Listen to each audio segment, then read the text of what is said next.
السلام عليكم ورحمة الله وبركاته، ورجعنا في فيديو جديد. النهارده بقى يوم من ايام المصيف الجميل. انا عندي فيديوهات فقلت اوريكم ايام ما كنت في اسكندريه في العجمي. ده شط جميل قوي في العجمي، اسمه مارينا تقريبا، قريه اسمها مارينا، وتحفه تحفه ساحره كده، هاديه ومش زحمه. وانا دايما ما بحبش الزحمه، يعني بحب الزحمه في حاجات، وفي البحر بقى نحب نستمتع. لما يكون البحر زحمه ما بنعرفش نستمتع بصراحه.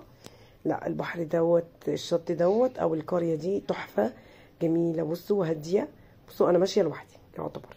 الشماسي اللي موجوده صف واحد على البحر، ومش كتير بين الشمسيه والشمسيه مسافه.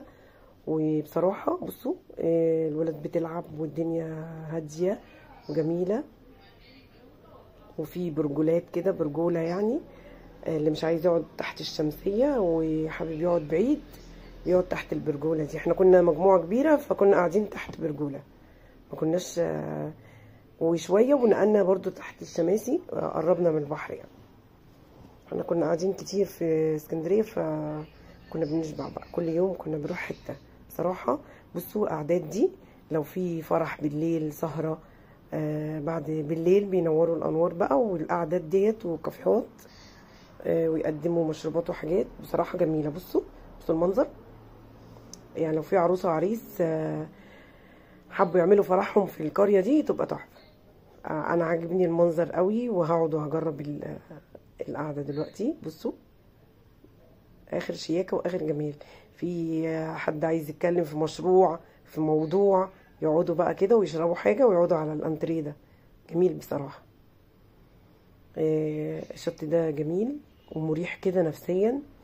بص شكل البحر بيهدي الاعصاب بصراحه. منظر البحر بيهدي الاعصاب. بالنسبه لي انا ممكن ما انزلش البحر خالص ولا اشوفه، يعني ما بلش نفسي، بس استمتع بمنظر البحر. القعده على البحر كده وفنجان قهوه او كوبايه شاي بالدنيا كلها. بصوا دي كانت اختي بقى، كانت معرفش راحت تعمل ايه، وقلت لها تعالي بقى نتمشى بقى نرجع تاني.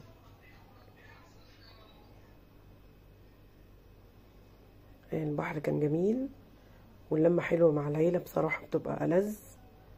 ويا رب كده دايما متجمعين ونحب بعض، ودايما في تجميع مجمعين كده أنا وأخواتي كلهم يا رب، وما يفرقناش حد أبدا يا رب. ما تنسوش يا جماعة تدعموني لايك وشير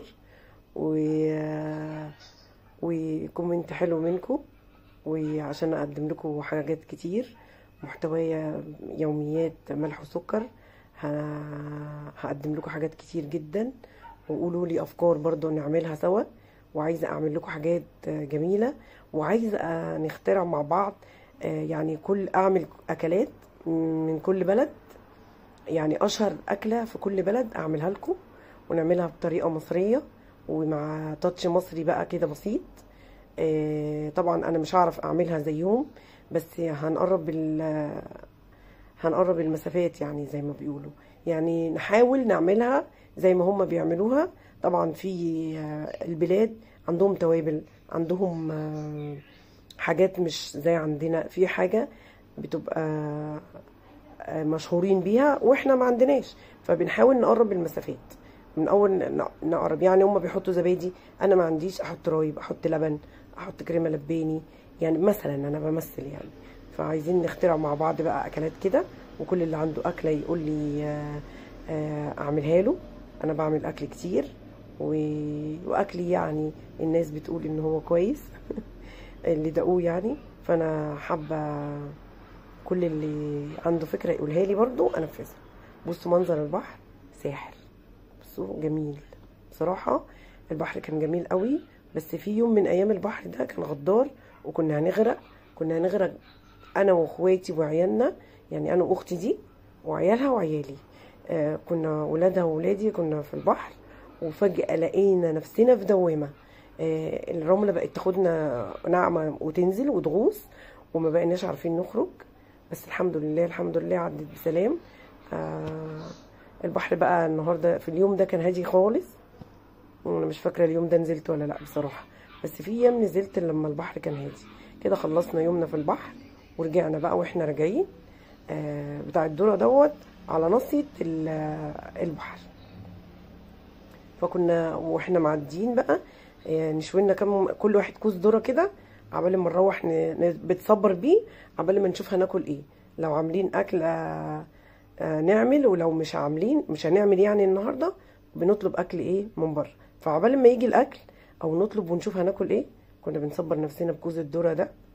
يعني الواحد ياكل كوز ذره ويشرب كوبايه شاي، ولغايه لما الاكل بقى نشوف هناكل ايه.